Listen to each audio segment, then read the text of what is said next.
Let's queer up the top stories of the year.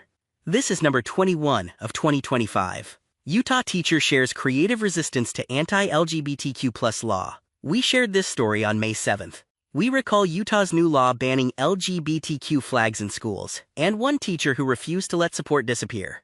John Arthur shared how he quietly uplifted queer students, even when policy tried to silence him. The law targets rainbow flags, but his message endured. Support always finds a way. Now let's dive deep into this big LGBTQ story for today. I'm Julio Capó, and let's queer up the USA View. Utah teacher shares creative resistance to anti-LGBTQ law. In Utah, as a new law banning LGBTQ flags in schools takes effect, one teacher is speaking out and reminding us that queer support finds a way. John Arthur, a teacher in Utah, shared a powerful story on Threads describing how he's supported queer students over the years, even when the law tried to silence him. Hey friends, this Wednesday, Utah will become the first state to ban pride flags in all schools and government buildings. But before it does, I'd like to tell you a story. When I was named Utah's Teacher of the Year in 2021, people started noticing in pictures that I always carry a lot of pens in my pocket. Well, way back in my first year of teaching, I was reading The Wizard of Oz in class, and the words gay and queer came up in the book. Some students started laughing, and I was about to say something when my principal, who was observing in the room at the time, shook her head no. After the lesson, she told me that there was a law that prohibited me from discussing anything that had to do with gay or queer identities in class for fear that I might be promoting an alternative lifestyle. Now, I had a student in my class who was clearly gay, and he reacted when the other kids laughed. I asked if there was anything I could do to let him know I had his back. Wear a pin, hang a flag, anything to show this kid that he had my love and support. She said no. It's against the law. Late in the night, I realized I'm a teacher. I use pens and highlighters and markers every day. No one could give me a hard time for wearing a bunch of pens in my pocket. So I came to school the next day with a rainbowish assortment ready to go, and most people made nothing of it. But my boy knew. He looked at me and he knew I was flying a flag just for him. Thankfully, that terrible law was eventually defeated in court, but some legislators now want to take us back. If this doesn't fix a lot of those problems, we are seeing teachers that are starting to push, pins and stickers and banners. It'll be really easy to go back next year and just make a more blanket ban on other items if we can't get this done through just the flag. Trevor Lee, I promise, brother, you're wasting your time. Bigotry will never outpace our creativity.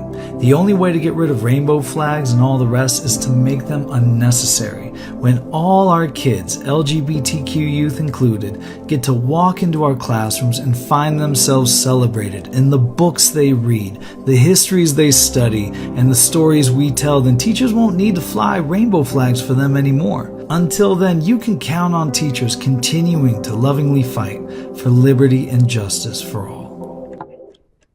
As he mentioned, that earlier law was repealed in 2017, but starting today, Utah has banned LGBTQ flags in all government buildings, including schools. Though presented as a ban on all unsanctioned flags, the intent has been clear. Rainbow flags are the target.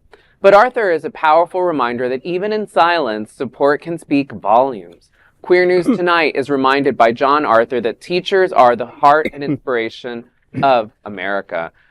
I love this story, and as a teacher, I have to say I understand too the kind of way that students, all of us can resonate as students, as teachers, as spaces that the way that it feels to feel acknowledged and validated in a space where you feel vulnerable and feel at risk, and that is these kind of, it's so powerful when he says like his student knew and understood. We've all been in that space where we've seen that happen. Classrooms are not only the only space that could happen in church, that can happen in any space that we get together, right? But it is a powerful and necessary space and a necessary moment and gesture to say, like, you are welcome here too. And to me, I just read the story as one of resilience, of queer resilience, the ways that we find when we are silenced, we only get louder, and we find new ways to share our stories and to make sure that we are felt. That we build community and make ourselves feel safe. we reinvent how we tell our message sometimes. Sometimes the conventional way doesn't work, so we find a way around it. It's so important for that. Yeah, I was born shortly after the earth cooled, and so I remember coded language, we in movies and television, songs, and in hanky codes, and the way you dress, and the way parts of town, we had lots of codes. We knew how to communicate. We knew how to get to each other and support each other and affirm each other.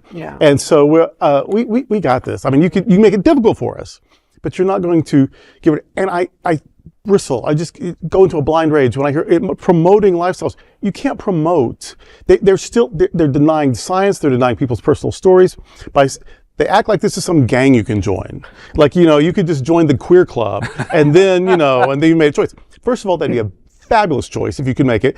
But people are sexuality is innate, and gender identity is varied, and so you're not promoting anything other than tolerance. The only thing you're promoting is don't be mean to people who are different. Yeah. The only thing you're promoting is life-saving people who feel like they shouldn't even exist, and so and for all those people who think religion is the reason that you should be, there's a little verse, and the prophet Ezekiel who has a vision of God.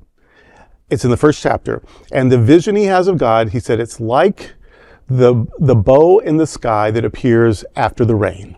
Mm-hmm. That one of the biblical images for divinity is the rainbow.